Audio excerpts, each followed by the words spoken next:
नमस्कार। ज्योतिष में और वास्तु में बहुत कन्फ्यूज़न है। नींद के घर से संबंधित और बच्चों की पैदाइश से संबंधित कौन से भाव, कौन सी दिशाएं, इससे रिलेटेड। तो इसको हम ज़रा अच्छे से समझते हैं। आप ये देखिए, ज्योतिष में जो पंचम भाव है वो बच्चों की पैदाइश का है। बच्चे पांचवें भाव से देखते हैं, लव अफेयर्स भी पांचवें भाव से देखते हैं, दिल के मामले। और पांचवा भाव अगर नॉर्थ इंडियन सिस्टम की होरोस्कोप लें तो वो है north of north west. North west का नॉर्थ, वायव्य का north, west of north west है छठा भाव। तो नॉर्थ ऑफ नॉर्थ वेस्ट का सीधा रिलेशन यहाँ पर किससे है? बच्चों से। ना केवल बच्चों से बल्कि क्रिएटिविटी से भी। किसी कवि के लिए उसकी कविता उसका क्रिएशन या उसका बच्चा है। किसी ने फिल्म बनाई फिल्मकार ने, तो वो फिल्म उसका बच्चा है। हमारे यहाँ मानस पुत्र की अवधारणा है ब्रह्मा जी के मानस पुत्र। तो इसी तरह ये मानस पुत्र है। एक पेंटर है, उसके लिए पेंटिंग उसकी मानस पुत्र है। एक गुरु के लिए उसका शिष्य, वो उसका पुत्र है। तो इस तरह से आपकी क्रिएशन, आपकी क्रिएटिविटी भी इसी कैटेगरी में आती है। किसी ने किताब लिखी कोई, वो उसका पुत्र है। और स्त्री की अल्टीमेट क्रिएशन क्या है? कि वो बच्चा पैदा कर सकती है। तो पुत्र पुत्री वटेवर सभी संतान वो पंचम भाव से देखते हैं। अब मज़ेदार चीज़ देखिए, वास्तुशास्त्र में नॉर्थ ऑफ नॉर्थ वेस्ट क्या है? उसमें क्या कहा गया है? उत्तर वायव्योर मध्य रतिगेहम प्रशस्यते। रतिग्रह होना चाहिए, सेक्सुअल रिलेशनशिप, बच्चे पैदा करने की जगह है ये। उत्तर और वायव्य के बीच में जो जगह है उसका सीधा रिलेशन रिप्रोडक्शन से है, बच्चों की पैदाइश से है। इसमें यहाँ पर उपदेवता कौन है? नाग और मुख्य। 45 देवी देवता जो वास्तु पुरुष पर विराजमान है, उनमें देखिए आप यहाँ पर वायव्य से जब हम शुरू करेंगे तो वायु के बाद क्या है? नाग और फिर मुख्य। नाग का सीधा रिलेशन रिप्रोडक्शन से है, पुंसत्व से है, फर्टिलिटी से है। नागों का बहुत ज़्यादा गहरा रिलेशन फर्टिलिटी से है। ऑल ओवर इंडिया स्त्रियां नाग पूजा करती हैं।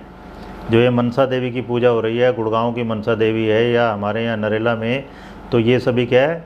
सर्पिणी है, नागिन। तो नागों की पूजा होती थी। गांव के बाहर बरगद के पेड़ के नीचे इस तरह से स्थापित किए जाते थे पत्थर, उन पे नाग उकेरे होते थे। पास में कोई जोहड़ था, वहाँ लोग नहा धो के इस तरह पूजा करते थे। साल में 2 बार मेला लगता है अभी भी। तो पहले स्त्रियाँ वहाँ पे प्रार्थना करती थी संतान की उत्पत्ति के लिए, और जब संतान हो जाती थी तो बाल उतरवाने के लिए फिर वहीं जाते हैं।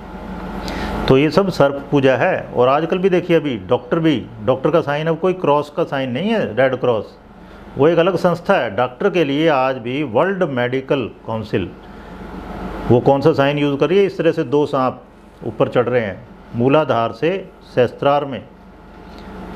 तो ये जो सांप डिपिक्ट करता है अल्टीमेट स्वास्थ्य।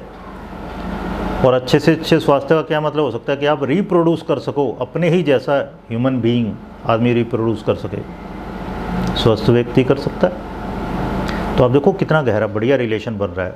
पंचम भाव north of north west, north Indian system के होरोस्कोप में, और इस तरह वास्तुशास्त्र में नॉर्थ ऑफ नॉर्थ वेस्ट का सीधा रिलेशन बच्चों की पैदाइश से है। और फिर वहाँ पर नाग के बाद कौन है? मुख्य। मुख्य के बारे में जब आप पढ़ोगे सम्रांगण सूत्रधार में या अपराजित परीक्षा में, तो वो क्या कहते हैं? ये हैं विश्वकर्मन, विश्वकर्मा। संसार की सभी प्रोडक्टिव पावर्स, कुछ नया बनाने वाली शक्तियाँ, उनका सीधा रिलेशन है वहाँ से। तो जो मैं कह रहा था क्रिएटिविटी, तो ये दिशा क्रिएटिविटी की भी है, क्रिएशन की, जरूरी नहीं केवल बच्चा पैदा करने की। अब आइए, जो ज्योतिष में लोग कंफ्यूज रहते हैं कि द्वादश भाव हाउस ऑफ बेड प्लेजर है, तो नींद का भी ले लिया उन्होंने। वो नींद का भाव है चौथा भाव। चौथा भाव क्या है? Mid night time, north direction है वो। सूर्य पूर्व में उदय हुआ लग्न में, और दशम भाव यानी दक्षिण से होते हुए पश्चिम यानी सप्तम भाव में छुप जाता है। तो चौथा भाव क्या है? Mid night time. Mid night में क्या हम सोते हैं, इसलिए वहाँ से घर देखते हैं, सुख देखते हैं।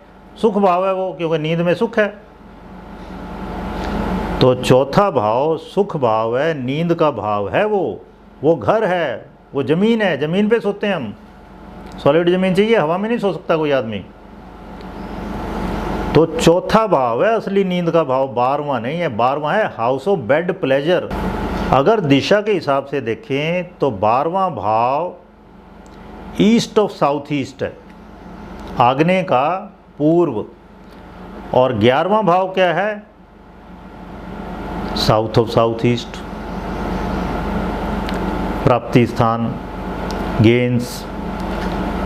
तो 12वां भाव आग्नेय का पूर्व है, और आग्नेय के पूर्व में कौन है? आग्नेय के पूर्व में है वृष। जो अगर आप 45 उप देवी देवता देखोगे तो पूर्व और आग्नेय के बीच में सत्य वृष अंतरिक्ष, ये देवी देवता हैं। तो वृष कौन है? वृष है कामदेव। सम्रांगण सूत्रधार में साफ साफ बताया हुआ है वृष कौन है। अपराजित परीक्षा में भी वृष है कामदेव, मतलब प्योर सेक्सुअल डिज़ायर ओनली, बस काम इच्छा पूरी करनी है। जरूरी नहीं है कि वो बच्चे पैदा करने हैं उसके बेस पे। तो वास्तु में ईस्ट ऑफ साउथ ईस्ट से लेते हैं हम, कामदेव की दिशा है ये, सेक्सुअल एंजॉयमेंट की, जरूरी नहीं है रिप्रोडक्शन के लिए हो। और उसी का समकक्ष ज्योतिष में है 12वां भाव। 12वां भाव क्या है? ईस्ट ऑफ साउथ ईस्ट, और उससे हाउस ऑफ बेड प्लेजर भी कहते हैं उसको। और वहाँ पर मंगल शुक्र योग बहुत अशुभ माना जाता है, मतलब व्यक्ति की वासनाएं बहुत बढ़ जाएंगी, काम इच्छाएं बहुत बढ़ जाएंगी, ये मतलब है केवल। तो वास्तु में रिप्रोडक्शन के लिए जो सेक्स है उसकी दिशा है वायव्य और उत्तर के बीच में, लेकिन सेक्स जस्ट फॉर प्लेजर उसकी दिशा ईस्ट और साउथ ईस्ट के बीच में भी हो सकती है, और इस तरह से नैऋत्य और पश्चिम के बीच में भी। तो ये दोनों जगहें ब्रोथेल के लिए किस्म से, खासकर नैऋत्य और पश्चिम, चकले घर के लिए, या वहाँ पे भी अगर सेक्स करेंगे पूर्व और आग्नेय के बीच में, वो भी केवल एंजॉयमेंट के लिए है, उसे कोई संतान उत्पत्ति से रिलेशन नहीं है उसका। और सोने की दिशा है ज्योतिष के हिसाब से उत्तर दिशा, यानी कि चतुर्थ भाव, उसका 12वें भाव से कोई रिलेशन नहीं है।